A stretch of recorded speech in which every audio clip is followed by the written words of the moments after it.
Concentrons-nous maintenant sur la clinique. Comment reconnaître un patient souffrant de dermatite atopique ?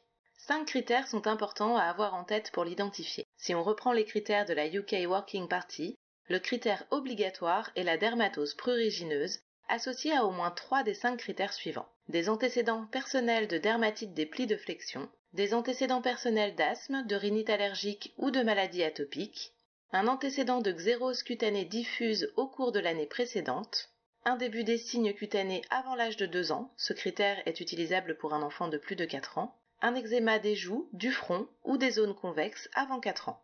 En termes d'historique, les symptômes doivent avoir débuté avant 2 ans, et il doit y avoir le contexte d'un antécédent familial d'atopie. La localisation et l'aspect clinique des rougeurs et lésions cutanées varient en fonction de l'âge.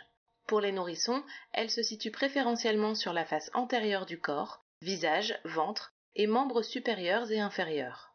Pour les enfants, les rougeurs et lésions se situent au niveau des plis des genoux pour le côté face postérieure et dans les plis du visage, cou et coude, côté face antérieure. Si nous regardons maintenant les adultes, côté face postérieure, les plaques se retrouvent au niveau des mains, du pli des genoux et au niveau de la nuque.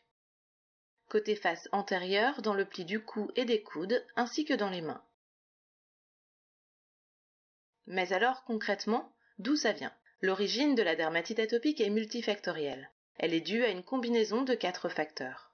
Immunologique d'abord. L'hyperactivation de la voie Th2 et la surproduction des cytokines IL4 et IL13 en seraient à l'origine. La peau constitue une barrière de défense contre les agents extérieurs. En conditions normales ou lorsqu'elle est saine, elle maintient cette fonction de barrière grâce à son hydratation optimale et grâce à la présence de cellules de défense du système immunitaire. Contrairement à une peau saine, la peau atteinte s'assèche et ne protège plus l'organisme. La barrière cutanée d'une peau malade est ainsi altérée et la réponse immunitaire est inadaptée. Des agents extérieurs s'infiltrent alors dans l'épiderme où ils stimulent de manière hyperactive les cellules Th2, entraînant une surproduction des cytokines IL4 et IL13 à l'origine de l'inflammation. Le deuxième facteur est d'origine génétique. Il a été mis en évidence que la présence d'antécédents familiales d'atopie est présente chez 70% des patients atteints. Un tiers des patients présentent une mutation à la filagrine, une protéine majeure de la structure de l'épiderme. Les modifications de l'environnement pourraient aussi être responsables d'aggravation des anomalies de la barrière cutanée. Enfin, un déséquilibre du microbiome pourrait expliquer en partie son origine. On estime que 90% des patients ont une peau colonisée par le staphylocoque doré lors des poussées. Qu'est-ce qui rend cette pathologie chronique ? L'inflammation sous-jacente conduit à une boucle infernale, prurite, grattage, lésion, de l'eczéma atopique. Les démangeaisons sévères provoquées par l'inflammation poussent les patients à se gratter de manière intense.